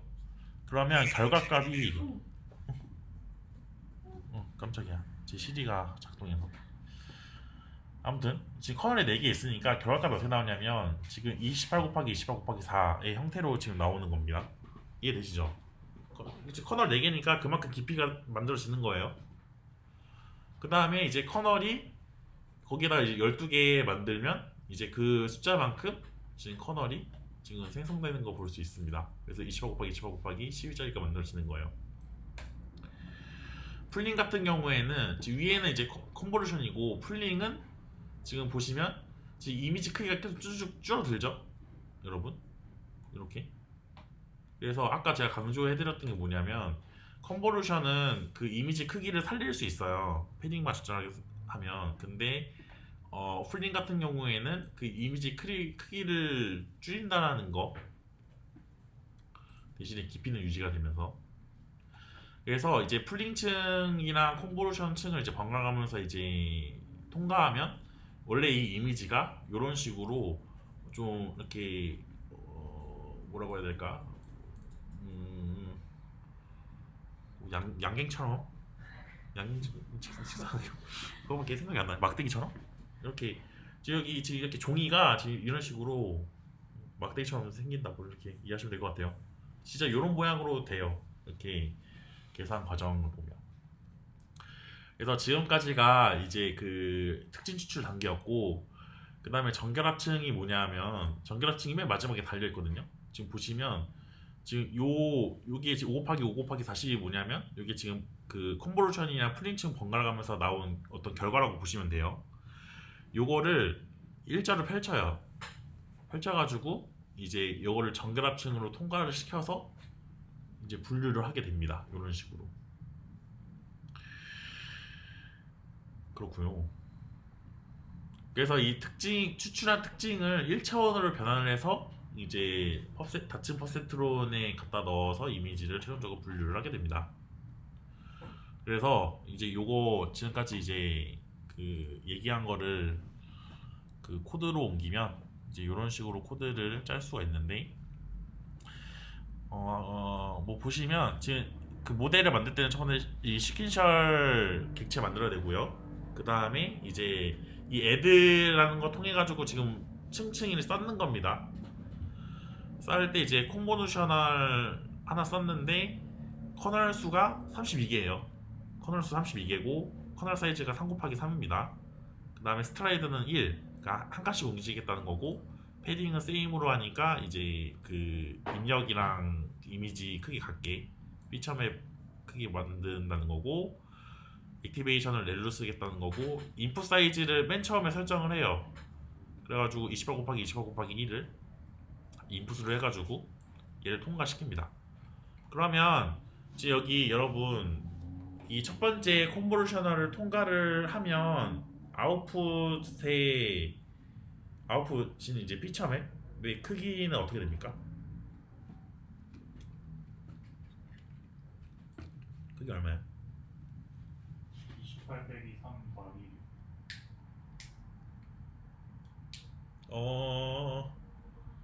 그거는 이제 패딩이 없을 때 그렇게 계산되는 건데, 패딩이 있을 경우에는 이제 여기 패딩 세임으로 설정이잖아요. 그러면 아웃풋도 인풋이랑 똑같아요. 근데 다른 게 하나 있죠. 뭐가 달라집니까? 아웃풋이? 그쵸, 채널 수가 달라지죠. 채널 수는 뭐랑 같아요? 그쵸, 커널 개수. 그래서 나오는 게 28 곱하기 28 곱하기 32가 됩니다. 아웃풋. 오케이? 패딩 세임으로 두면 인풋 아웃풋기가 같은데요? 인풋 아웃풋의 그러니까 2차원 이미지의 크기가 같아져요. 깊이는 상관이 없는데 깊이는 커널 수에만 달라지는 거고, 그 다음에 이제 풀링하면 이제 다운 샘플링 돼가지고 크기 작아지고 이렇게 쭈쭈쭈쭈 계산할 수 있습니다. 그래가지고 이제 여기 이 콤보넷, 그 다음에 풀링, 콤보넷, 풀링 이렇게 두 번 왔다 갔다 한 다음에 그 다음에 이제 그렇게 특징을 추출을 했잖아요. 그런 특징 추출했으니까 이제 그거를 이제 일자로 풉니다. 일자로 쫙 펼치고 그걸 이제 덴스층을 통과를 시켜요. 그래가지고 이 히든 레이어가 가운데 하나 있는 거고, 그 다음에 마지막에 소프트맥스 때릴 레이어 하나 만들어서 출력 레이어 설정한 거죠. 그래서 이제 이렇게 만들어지는데, 지금 보시면 이 서머리 함수 호출, 그 메서드 호출하면 결과가 이렇게 나와요. 근데 지금 이거 그 아까 닫힌 퍼센트론으로 학습시킬 때에 비해서 달라진 게 있는데 뭐가 달렸습니까? 파라미터 개수 맞아요. 얼마나 달라졌어요? 3분의 1 정도로 준 것 같아요. 맞습니다. 지금 CNN을 때려버렸는데 파라미터 수는 3분의 1로 줄어들면서 성능은 더 올라갔어요. 성능치 아직 나오진 않았지만 성능이 더 착한 사람은 더 올라갔다는 거 보입니다. 그래서 뭐 모델 개요 살펴보는 거는 뭐 한번 읽어보시면 되고, 그리고 이제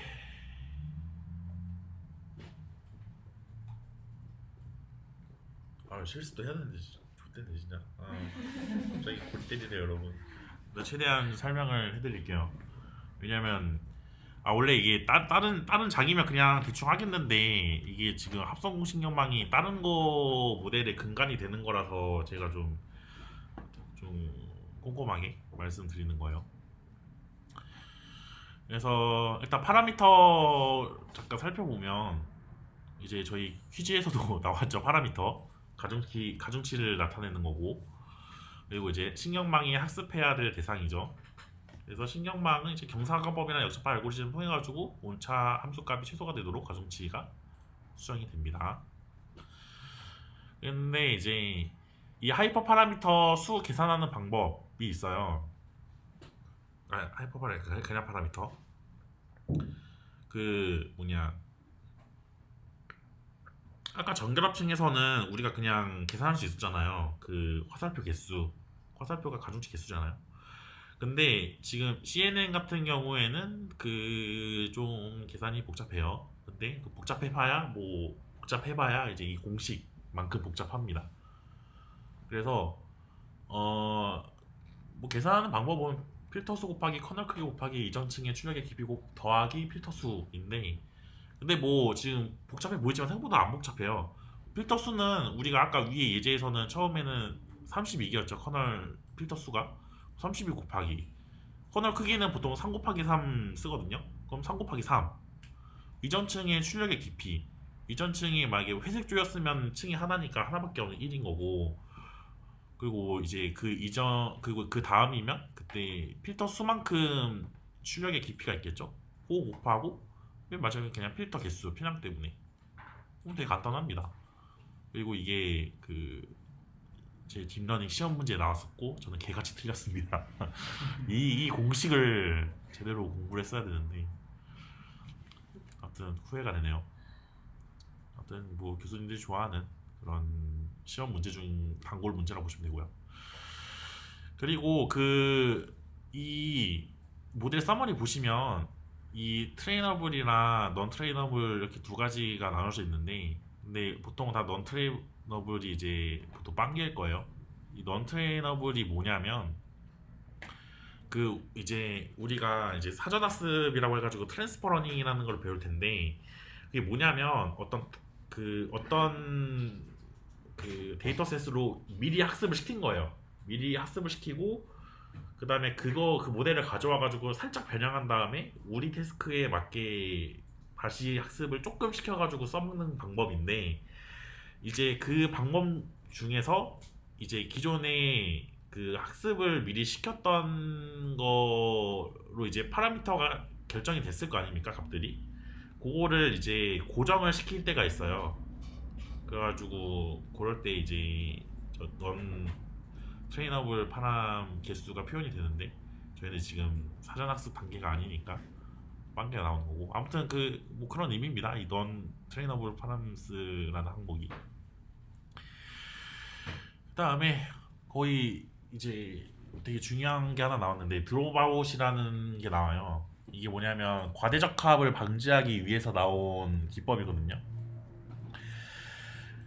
이제 우리가 CNN 공부하면서 지금까지 이제 제 세션 들으면서 합성고층이랑 풀링층 그리고 전결합층으로 이렇게 세 가지로 구성이 되는 거 순서대로 이제 그렇게 배웠는데, 사실 이제 이게 전부가 아니고 이제 과대적합을 피하기 위해서 또 추가하는 층이 있어요. 뭐 그게 이제 드롭아웃 층이라고 하는데, 일단은 이제 그 과적팝이라는 거를 한번 복습을 하면요, 여러분. 과적팝이 여러분 이제 오버피팅이라고 하잖아요. 보시면 이제 데이터를 그냥 달달달 외운 게 과대적합입니다. 그건 뭐 이해되시죠? 반대로 이제 데이터에 대해 좀 잘 학습이 안 된 거면 이제 뭐 과소적합이라고 얘기도 하고요. 그래서 이제 과소적합 같은 경우에는 이제 모델이 학습 데이터에 뭐 부합하지 못하는 건데, 대표적으로는 이제 모델이 너무 간단해가지고 데이터를 표현하기에 부족한 경우가 이제 언더피팅이고, 오버피팅 같은 경우에는 이제 모델이 학습 데이터에 지나치게 부합하는 현상이라서 대표적으로 너무 복잡한 모델을 사용해가지고 이제 학습 데이터를 완전하게 부합시키는 경우입니다. 그래서 뭐 여기 그림 보시면 이제 뭐 이해되실 거고, 이제 드롭아웃이 뭐냐면 드롭아웃은 그 뭐 결론적으로 말씀드리면 이 화살표 받는 이 노드들 있죠. 이걸 랜덤으로 그 꺼버리는 거예요. 이 화살표를 그러니까 한마디로 그러니까 이 노드 자체가 삭제시킨다고 보시면 돼요. 삭제시킨다? 그러니까 아예 삭제시키는 것도 아니고 그냥 약간 그 스위치 온오프 하듯이 이렇게 끈다라고 이해하시면 돼요.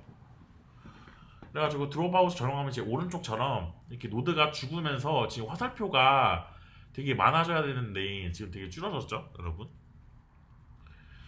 그래서 이제 드롭아웃층이라는 게 뭐 대충 이제 위에처럼 작동이 되는 거고, 저기 이제 거대 적합을 방지를 한대요.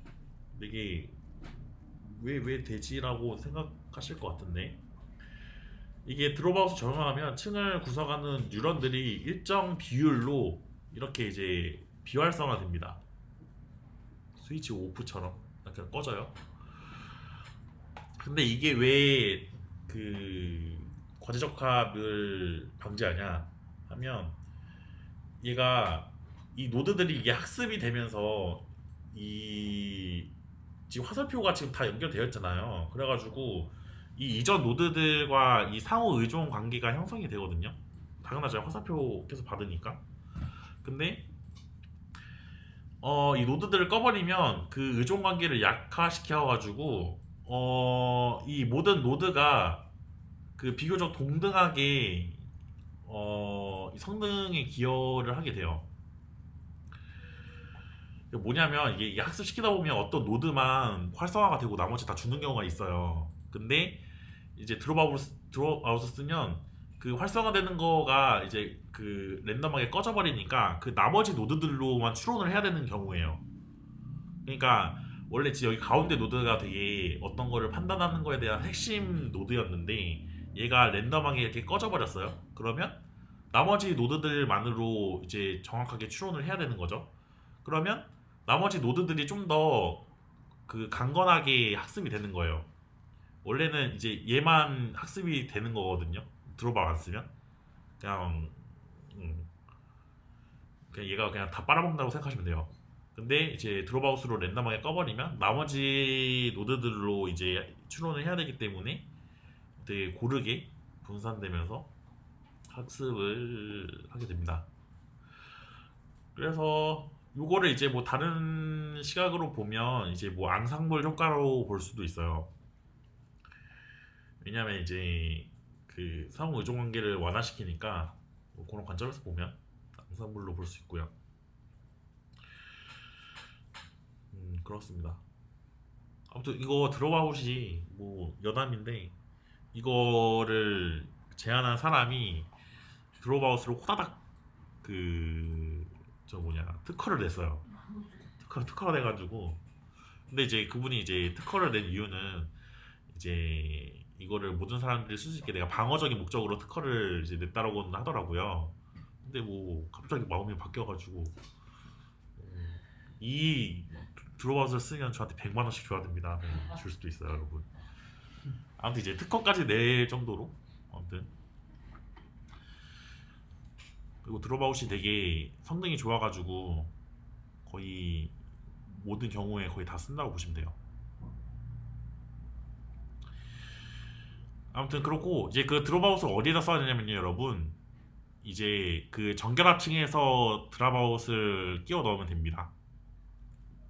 정결합층 부분에서. 그 컨보루션 부분에서는 안 넣는데, 그게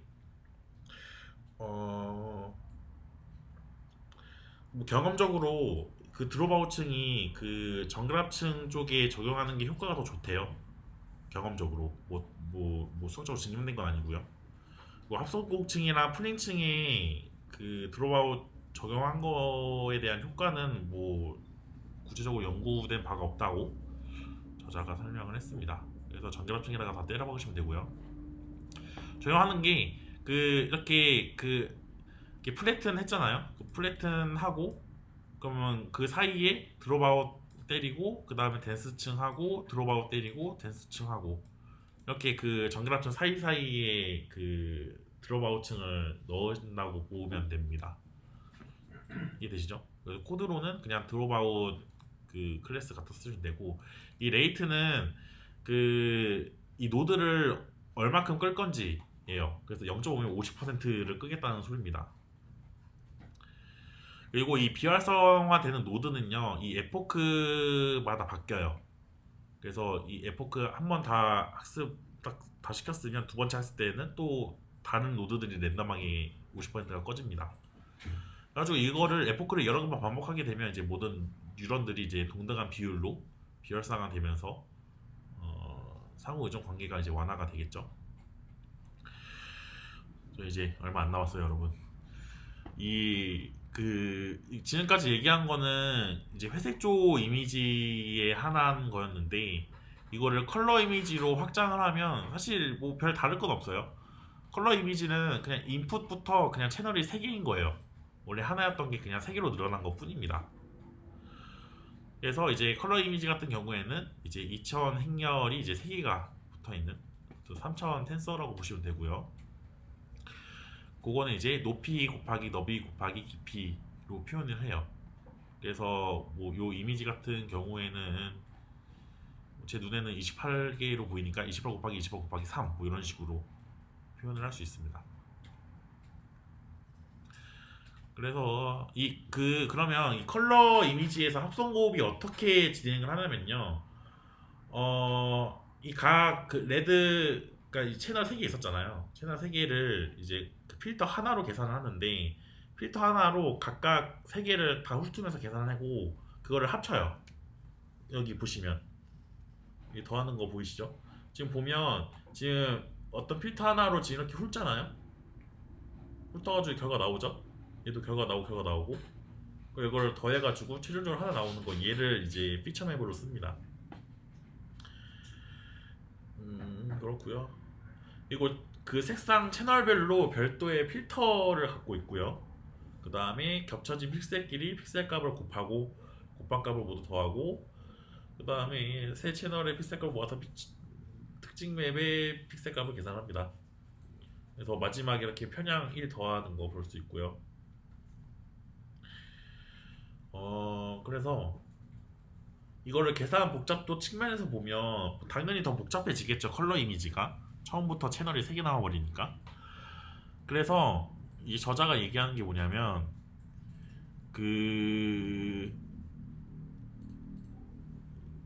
이제 컴퓨터 비전의 태스크들이 대부분 회색조 이미지로도 충분히 가능하대요, 작업들이. 근데 그래가지고 이제 그렇게 회색조로 또 충분히 할 수 있는 거는 그냥 회색으로 그냥 하는 게 이제 더 파라미터 수도 적고 계산이 빠르니까 그렇게 회색으로 하고. 근데 색깔이 되게 중요한 것들, 저희가 저번 시간 때 이제 색깔 중요한 부분 배웠죠.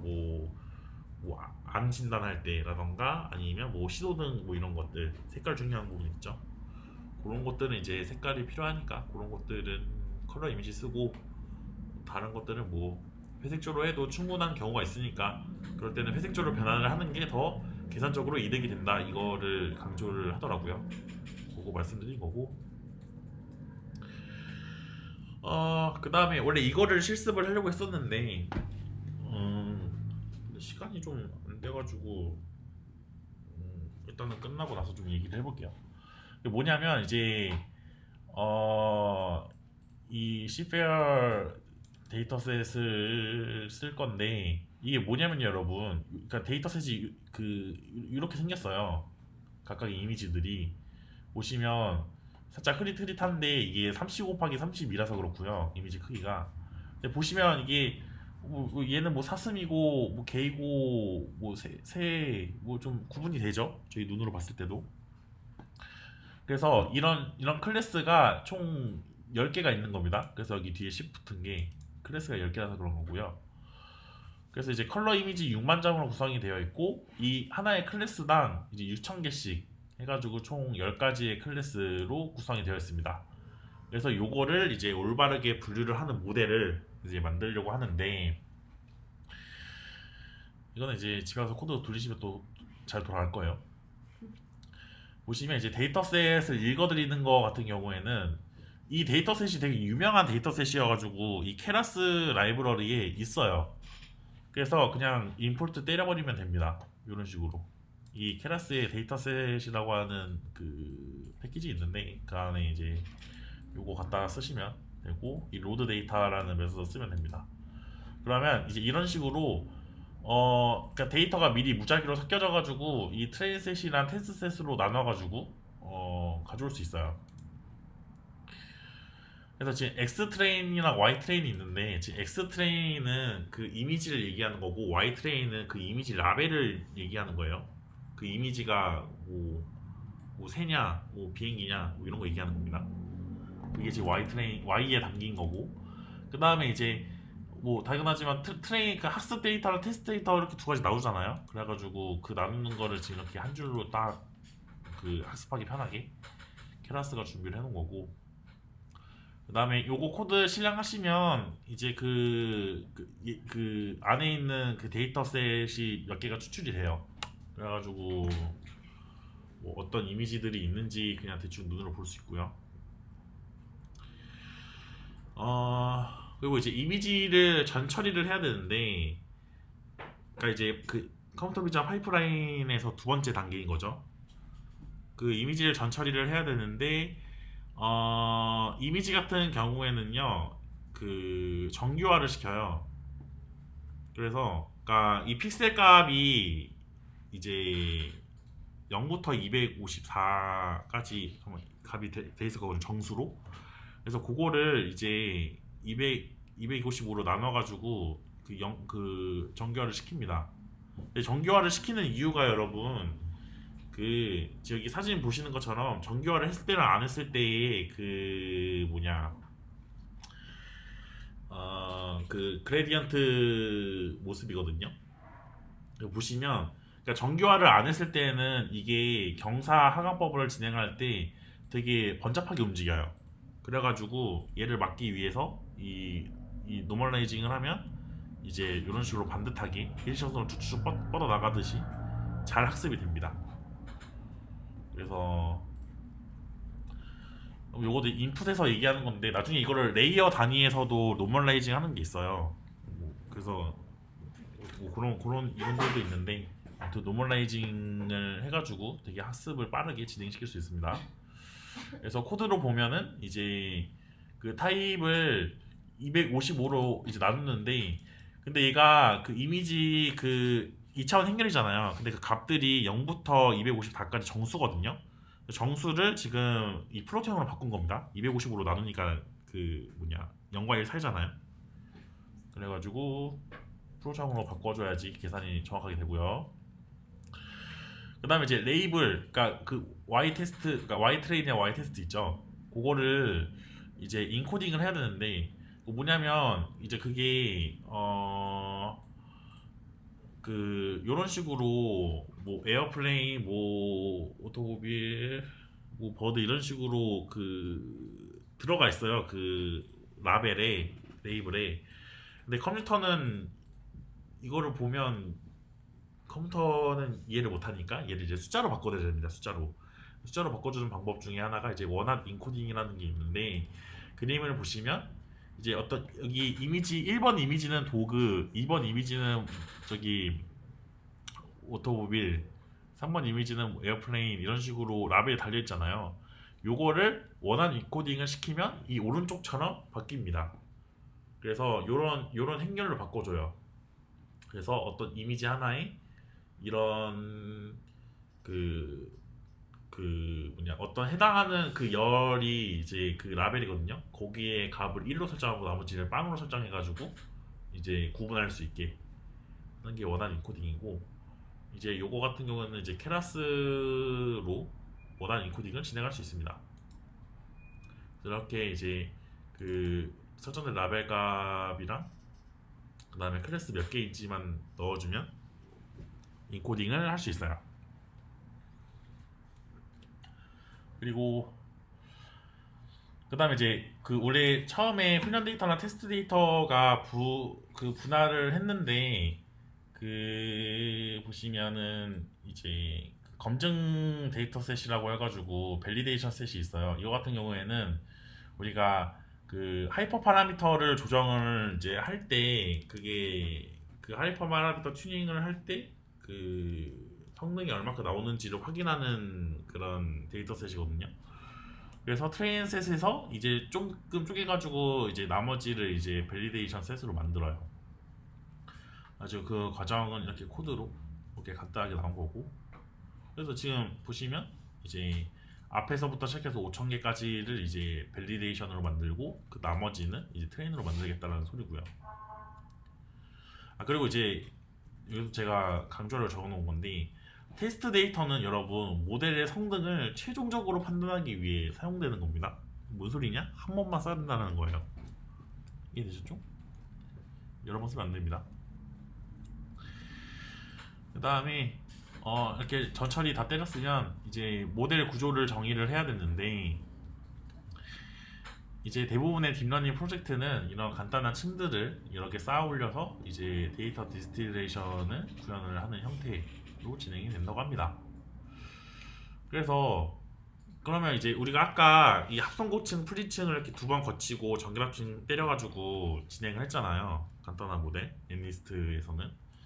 근데 이제 그렇게 어떻게 그러니까 풀링층 몇 개를 할지 뭐 컨볼루션 몇 개를 할지를 어떻게 정하냐면 이 저자는 이제 최신 논문 나온 걸 보고 해라 라고 말을 해요. 근데 그 뉘앙스가 약간 그 되게 이미지 처리에서 되게 핫한 모델들을 이제 쓰라고 하는데 뭐 알렉스넷이라던가 구글넷이라던가 되게 핫한 거 되게 많아요. 그 과거에 되게 핫했던 거 그런 것들을 이제 갖다 쓰라고 합니다. 그래서 이제 모델을 설계를 할 때 그 뭐 이것들을 주의를 하라고 했는데 층수가 많을수록 복잡한 문제를 학습을 시킬 수 있습니다. 당연하죠. 근데 그만큼 계산 복잡도가 증가하고 과대적합을 일으킬 수 있어요. 그리고 이제 그 입력 이미지가 신경망의 층을 거칠 때 이제 이미지 크기는 줄어들고 깊이는 증가하게 됩니다. 그쵸? 폴링을 거치면 이미지 크기 줄어들고 이제 채널 깊이가 증가하는 거는 이제 필터 수가 증가하니까. 그리고 이제 필터 크기는 보통 이제 3 곱하기 3으로 하고 그 다음에 풀링층은 이제 2 곱하기 2로 한다고 해요. 그리고 맨 마지막에 전결합층 넣어가지고 분류하고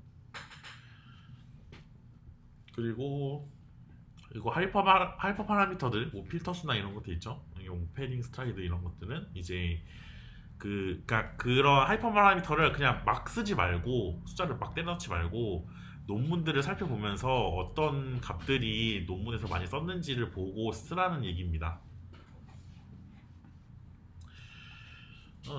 그래서 이제 알렉스넷이라고 하는 진짜 엄청 유명한 모델 아키텍처가 있는데 그냥 쉽게 보면 그 이렇게 어떤 인풋 이미지가 있으면 이거를 풀링이랑 그 컨볼루션을 이렇게 번갈아가면서 한 거예요. 근데 이게 위아래로 쪼개진 거는 그겁니다. 이분이 이제 그 논문 작성할 때 이때가 되게 옛날이에요. 그래가지고 GPU 성능이 되게 허접했거든요. 뭐 GTS 뭐 560? 되게 옛날 거.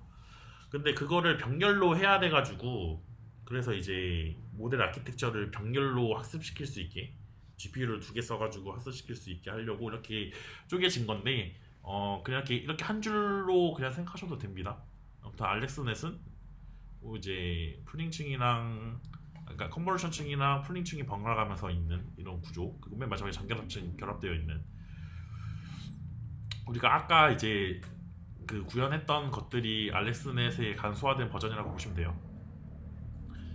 그래서 그 알렉스넷의 간략 버전을 구현을 저희가 해가지고 이 데이터셋에 적용을 해볼 건데 구조상으로는 이제 이런 식으로 설계를 하겠다는 거예요. 이 폴링층 그러니까 컨볼루션 인풋 먼저 있고 그 다음에 이제 컨보 레이어 하나, 폴링 레이어 하나, 컨보 하나, 폴링 하나, 컨보 하나, 폴링 하나 이렇게 번갈아가면서 그리고 맨 마지막에 플래툰으로 쫙 펼치고 그 다음에 전결합층으로 해가지고 분류하는 거로 되게 지금까지 한 거죠. 한 거에서 그냥 콤보랑 풀링 하나만 더 추가된 것 뿐이지. 그래가지고 뭐 얘를 텍스트로 옮기면 뭐 이런 식으로 표현할 수 있는데 뭐 되게 직관적이죠. 이 D5는 드롭아웃의 줄임말입니다. 그래가지고 콤보 블링 콤보 블링 콤보 블링 드롭아웃 PC 드롭아웃 PC 그래서 코드로 하면 이제 이런 식으로 코드를 짤 수 있는데 필터 수는 각각 16, 32, 64로 설정을 했고 커널 사이즈는 2 곱하기 2로 했네요. 패딩은 다 세임으로 했고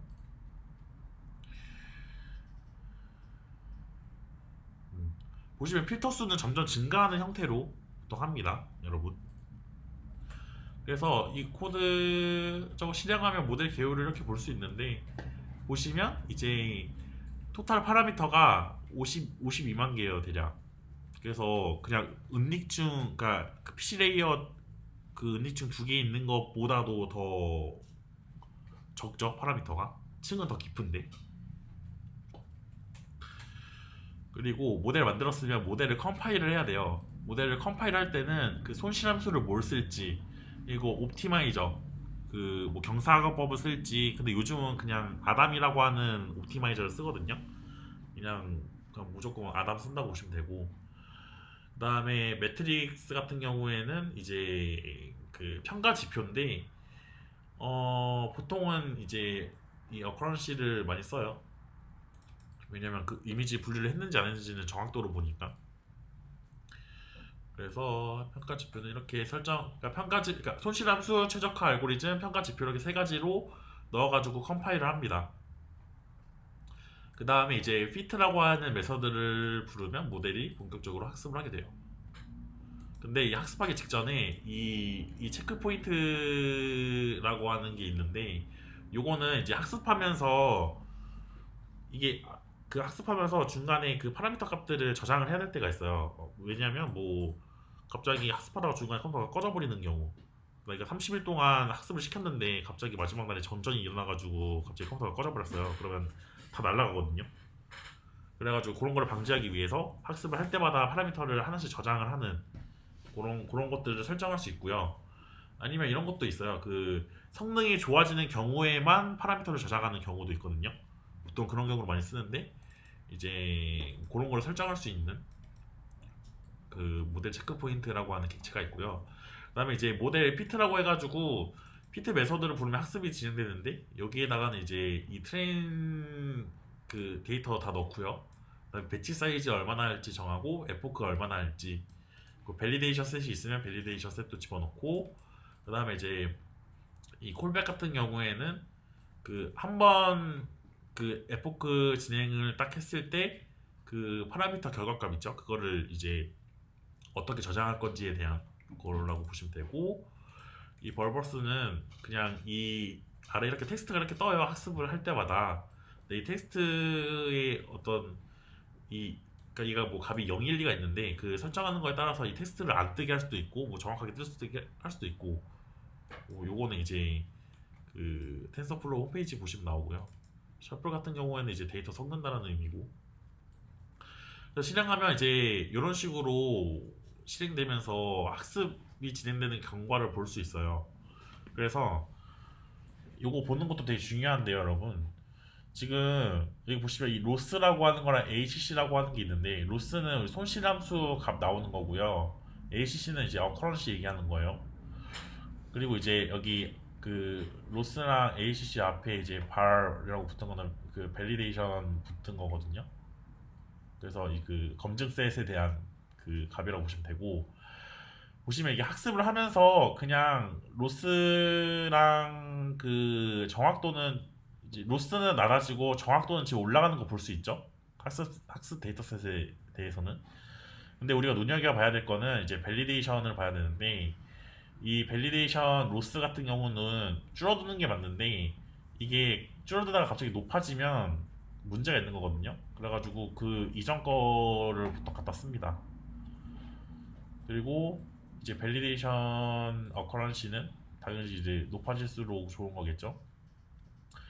그래서 이제 이 밸리데이션 로스나 밸리데이션 어커런시는 이제 각각 이제 감소하고 증가하고 있으면 이제 에포크마다 학습이 제대로 진행되고 있다는 뜻이에요.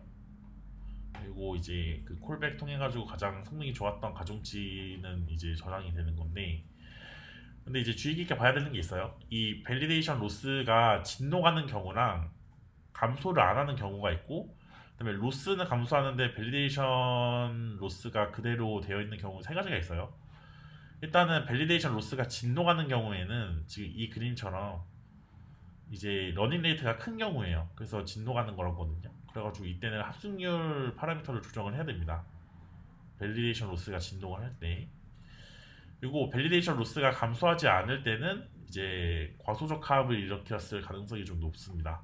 그래가지고 모델을 더 복잡한 걸 쓰거나 해야 되고, 로스는 감소하는데 밸리데이션 로스가 정체되어 있는 경우는 과대적합입니다. 그래가지고 이때는 뭐 드롭아웃이라던가 과대적합을 방지할 수 있는 여러 가지 수단을 적용을 해야 됩니다. 뭐 저희 이제 얼마 안 남았어. 그 다음에 그리고 이제 이 밸리데이션 로스가 가장 좋았던 그 에포크만 따로 떼가지고 그냥 걔를 쓰면 돼요. 그래가지고 그거 하는 방법이, 우리가 아까 콜백 통해가지고 그 에포크마다 그러니까 가장 좋은 에포크 밸리데이션 로스가 가장 낮았을 때 그 그때 베스트죠. 그거를 이제 매 컷보다 에포크마다 측정을 해가지고 성능이 좋으면 이제 좋은 것만 저장을 하는데, 그 저장했던 거를 지금 불러오는 작업을 하는 겁니다. 이 메서드가. 그래가지고 이제 밸리데이션 어커런시가 좋았던 거, 밸리데이션 로스 성능이 좋았던 거를 가중치를 읽고요. 그 다음에 맨 마지막에는 모델을 평가해야 되니까 테스트 셋에 던져야 되잖아요. 그 모델을 테스트 셋 데이터 넣어가지고 성능이 얼마나 나오는지. 그래서 그거는 이제 그 evaluate라고 이 함수가 있어요. 요거 갖다 쓰시면 이제 테스트 점수가 나옵니다. 그래가지고 얘가 성능이 최종적으로 얼마가 나왔는지를 볼 수 있어요. 그래가지고 이 7단계로 이제 이미지 분류를 진행을 하게 됩니다. 괜찮죠? 네, 여기까지가 저희 3장 내용이었고, 혹시 궁금한 거 있나요? 당연히 없겠죠? 다들 집 가고 싶으니까. 질문이 갑자기 생긴다면 저희 채널톡으로 문의해 주시면 되고요. 어디 보자.